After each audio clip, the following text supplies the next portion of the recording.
radio in cars. Message and data rates may apply. You may receive up to 4 messages a month, and you may text STOP to stop. This message furnished by the National Association of Broadcasters. Your information station, WTIM. Welcome in to WTIM, your information station. I'm your host, Tim Zalabak. It's time now for our second segment here. Thanks so much to our sponsors, People's Bank and Trust, where they put people first, and Landmark of Taylorville, where you always do better at Landmark. In the studio now, we have Sarah Martin, County Director for the University of Illinois Extension. How are you today, Sarah? I'm good. How are you? I'm doing super well. Thank you so much for being here with us. Yeah, plenty of things to run through today, so let's talk about it. Let's jump right into it here. Coming up, it's approaching quickly, but you might still have time to get involved. The Certified Food Protection Managers course. This is an important one. Yeah. So this is taught by our nutrition and wellness educator, Lisa Peterson, who's on the show. Tells you all our good food safety and everything tips. And this is the course that she regularly teaches for a lot of our food establishments to get their food sanitation course and certification. So she's testing it out some in the weekends. So there is a course coming up this Saturday and Sunday in the Taylorville Christian County Extension office. So if you're still needing it, registration is probably still open today, so last minute, but there's also regular courses happening throughout the year that she offers in all of our counties. Sure. It's good to get the word out anyway, but you might still have time, or there might still be spots in there. Our good friend Lisa Peterson, she comes in about once a month like you. Always good to hear from her, but she always stresses the importance of these classes. We also just had on the health department and the good people from over there, and they talked about how they're doing inspections. You know, some operations are changing within how places are graded, so it's even more important to get involved now. Yeah. And she works really closely with the health department, and, keeps up to date on all, the regulations and codes, because each county, inspects differently and has different expectations. But the course is great. Goes over all of the, food safety issues, sanitation, all those things you need to know. Then she does a review that second day before you take the exam and everything. So the course, the exam, everything is $100, and you can pay credit card before or bring the exact cash in that day. But yeah. Okay, easy enough. Everything's on site for you right there in terms of your educational piece there. Well, tell us a little bit about the details, the when and the where for this weekend. Yeah, so it's 2 days. So Saturday, March 2nd from 9 until 4 p.m. is kind of the chunk of it. That's where the training takes place, sitting through all the materials you'll need to know for the exam. And then there's a 30-minute lunch break. And then on Sunday, you come back from 1 to 4 p.m. and that's just a general review of what you learned before. And then you take the exam and then you're done. Okay. Yeah. Wait patiently for your scores to come in and see if you pass, all that fun stuff. Of course. Keep your fingers crossed over there while you wait for that score to come out. But this is a great program right here. Seems like a long day, but there's a lot of stuff to cover in that first half. Yes. I don't know all the chapters. I know there's a binder involved. That's many things. But I mean, when we go to food establishments, we want them, to be handling the food safely and sanitizing everything. So there's lots of key components to that. So yeah, the bulk of it is on that Saturday, and I know there's lots of information to absorb, but Lisa does a great job. She has a really high success rate on passing on her exam. So definitely take advantage of that opportunity if you can. That's really cool. And as county director of the University of Illinois Extension, having a woman like Lisa Peterson out on the trail, she's just a wealth of knowledge all the time. And it must feel good to have that out there. We are so blessed, and the community is so blessed to have her. She's so passionate about what she does. She's so knowledgeable. She can put the right spin on things to make it, exciting and fun and everything. So we're so lucky to have her. And like I said, take advantage of this class. She has lots of other classes in the unit taking place. So absolutely. Yeah. She does have a way of making things exciting, very palatable. She makes Soup Month, National Soup Month sound, like the Super Bowl. So I always learn crazy things. I was like, we're ending Heart Health Month in February, so she always has, heart healthy classes then, teaching all about.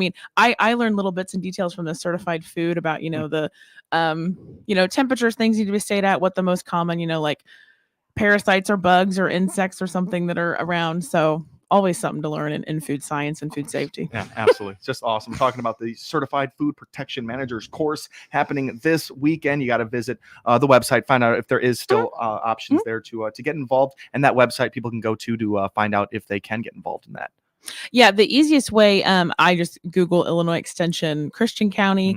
I believe our web address is illinois.extension.edu/CJMM, which is for Christian, Jersey, Macoupin, and Montgomery County. And if you throw in certified food protection, it'll come up for you. You'll find it right there. Easy You can also check our Facebook page. Our Facebook page keeps our kind of events up to date and has the link directly there as well. Love an updated Facebook page there. I hate going to a Facebook page from 2019. That was the last update. Awesome. All right. So that'll pretty much do it for our conversation there on the Certified Food Protection Manager's course happening this weekend. Let's shift gears a little bit over to some 4-H activities here. I see 4-H virtual careers discussion. Tell me about this. Yeah. So it's kind of another series we've been doing. It started kind of during COVID when we had some virtual things. But the last year or so, we've had kind of a quarterly virtual discussion or career discussion series where we invite local employers and different things in certain categories to come and talk to our youth. So we've done one on education, we did one on the health field, and this event is going to focus on animal science. We're going to have veterinarians there, people that work with animals, to talk to some of our youth about possible careers in that field. Wow, that is a really cool thing. We recently just got through FFA week, a very special FFA week there, and I loved learning about the career opportunities that these kids have just found out about through their years with FFA. Can you talk to me a little bit about the 4-Hers and their focus, whether it be on agriculture or technology? They're just getting exposed to so many different paths. Yeah. So, and I always say, like, 4-H and FFA work so well together because we have, a lot of the same values and missions and goals, to kind of instill in youth, skills they need for the future, ideas they need for the future. And so a lot of times in 4-H, especially in those younger groups, we're teaching them about projects. We're having them, do arts and crafts or learn about science. But those, small interactions can help understand, like, hey, I like to work with animals. And then when they get, in junior high or high school, like, I still like to work with animals. What career possibilities are there? So just kind of opening their eyes to see, like, something you like to do, there's probably a career or a job opportunity that you can take advantage of in that field. Yeah. And then they attend one of these virtual discussions, and then it's even more clear for them. And we like the local aspect too. We try to keep it, with, local community members to kind of put that spin on, like, I'm like you, I live where you live, and this is what I do. So just kind of give them, to see the world in a bigger light. Yeah, puts it even into more perspective for them right there. That is awesome. So is this designated for any age group here? Can anyone be involved? We're kind of focusing on our teen audience, so that age 13 to 18, just because, we're kind of focusing a little bit more on the careers discussion. So the younger ages might not connect as much to that. But we always say, if you have a, 11 or a 12-year-old or something that would be excited or passionate or would benefit from it, we won't turn that away. Maturity levels down there. Maybe you are ready to start having those conversations. Yeah. So that's totally awesome. And this is going to be a Zoom. It's going to be a virtual discussion, obviously. So how can I get that link? How can I get that? So when you register, we ask for registration ahead of time. So when you register, the link will be sent to you, and that way you can log in. It takes about an hour. I think we have 3 to 4 speakers scheduled and just kind of rotate through, but there's the opportunity to ask questions. They do a little bit of a presentation, but yeah, it's a great opportunity for anybody interested in a career in animals or want to learn more about animal science careers. So exciting. Great. Yeah, it is really exciting. It's great to hear that the virtual platforms are still being utilized, post-pandemic, of course, because that's a great way to get people involved. You don't have to travel. It's good to hear that those are building success still. Yeah, and we find success with it with the youth audience as well, just because they are so busy, and being able to travel to different places, we can host it virtually, and youth from all 4 of our counties in the unit can attend. We've had youth from outside of our counties attend, which is also great. So I'm glad that's still able to be utilized. Totally. And before we go on break here, can we just get a quick synopsis on this animal science virtual discussion here? Yeah. So the animal science virtual discussion is going to be held March 5th, which is a Tuesday evening, starting at 7 p.m. It'll be online. So registration is open on our website. You'll get the link sent to you. And we hope you can join us. Awesome. We're talking right now with Sarah Martin, County Director for the University of Illinois Extension. My name is Tim Zalabak, your host of the WTIM Morning Show. Thanks so much to the sponsors that make it possible: People's Bank and Trust, where they put people first, and Landmark of Taylorville, where you always do better at Landmark. We'll be right back here on WTIM, your information station. Your information station, WTIM. is your friend in the paving business, Cousin Bill from Illinois Paving. I'm here to invite you, Christian County and surrounding area, to use us for your next paving job. We're third generation, family owned business. We have small town values. We built this business from the ground up over many years to make Illinois Paving a regionally recognized and trusted name. We use the latest technologies to do your paving job safely and efficiently. So I'd love to talk to you. Click on the Illinois Paving icon on TaylorvilleDailyNews.com and let us do your paving job this year.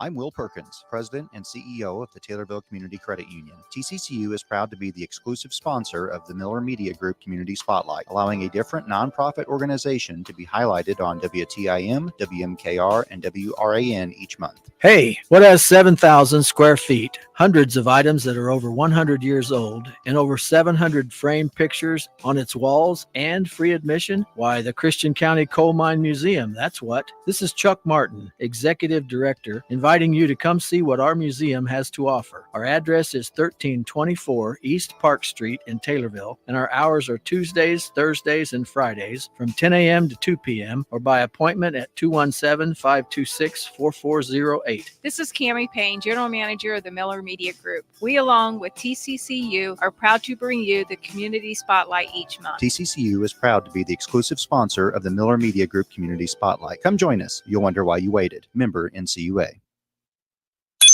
There's only one Central Illinois radio station that brings you the memories of the 60s and early 70s as you are cruising down the streets of your hometown. The dial position is 98.3 FM. The station is 98.3 WSVZ. From Macon to Vandalia and I-55 to I-57, cruising 98.3 plays the hits from early Elvis in the 60s to the British invasion of the Beatles, Herman's Hermits, and many more from the 1960s. Then we swing into the early half of the 1970s with artists like the Guess Who, the Doobie Brothers, and Elton John. Every song brings back something you remember about growing up. Set a button and crank up the station, playing good time rock and roll from the Tower of Power, cruising 98.3 WSVZ. Just Beds are the yawn exterminators, and they can give you a better night's sleep. Choose from Bemco, Chatham & Wells, Sealy, Simmons, and Tempur-Pedic. Find out the many models and styles available on their updated website by clicking their icon at TaylorvilleDailyNews.com. This is Dr. Bill Byers of Byers Chiropractic, serving the Central Illinois area for 39 years. 2 doctors, 5.5 days a week, multiple techniques to get you pain-free and living your life. Find out more by clicking my banner icon at TaylorvilleDailyNews.com. We are ready to help you. Your information station, WTIM. Welcome back to WTIM, your information station. My name is Tim Zalabak, your host of the WTIM Morning Show. Thanks so much to the sponsors that make it possible: People's Bank and Trust, where they put people first, and Landmark of Taylorville, where you always do better at Landmark. We're talking to Sarah Martin right now, County Director for the University of Illinois Extension. We're working through some great upcoming events and programs held by the University of Illinois Extension. We got an upcoming one here and an important one in terms of students' development. Talk to me a little bit about this one, Sarah. Yeah, so just another reminder, I think we talked about this on air before, but our 4-H public speaking contest is coming up March 14th. So I think 2 weeks from today, maybe. Just about. Yeah. So, and yeah, we were talking about this off air. Like, we do this every year. This is kind of like the kickoff to a lot of our fairs and shows for the year. But always a great opportunity for kids to, develop their public speaking skills, practice, talking in front of an audience. So always a good opportunity. Totally. Strategically timed before a full summer of, having to have interactions, having to public speak. Yes. just in an everyday some kind of manner. So this public speaking one's, it's going to be putting some of the kids to the test, I'm sure. Yes. Yeah. And it's open to all of our ages. So our 8 to 18 year olds. And that's always really special and impactful for me as a staff member, because we have, the first time kids that are, nervous Nellies and, first time maybe speaking in front of that bigger audience, but then be able to watch our, more senior members that have done it for many years, have developed those skills to help mentor them and coach them and things. So it's always good to see the growth trajectory. And like we mentioned before, just the importance of that skill in life in general, regardless of what you're going to do, where you're going to be, being able to speak and be comfortable. Public speaking is huge. Totally. Yeah. In life, like you said, and in the 4-H year, they're going to be happy that they had that speaking opportunity in front of the big crowd right there. That is really awesome. It's the 4-H public speaking contest on March 14th. Is it too late to get involved? No. So we asked for registration online. It's for 4-H members, and they need to be enrolled in the communications or public speaking project. So if they're not already enrolled in that, quickly just go on their enrollment and update that. But not too late to get signed up for that. There's a variety of different categories. So they can do like an original speech, they can do a demonstration, an oral interpretations, like another famous speech or talk, lots of different ways that they can practice their public speaking in the contest. That's awesome. I kind of opened up the floor for them right there. So if they wanted to present something personally made, or they had a speech they were particularly interested in, that's a great way to do that. Can you explain the age breakups there in the divisions? Yeah, so we break it up into 2 different age divisions, junior and senior, beginner and advanced. So the ages 8 to 13 as of September 1st of last year, our 4-H ages will be broken up, and then the advanced ages 14 to 18, just to kind of equalize and make some things fair. So we usually award a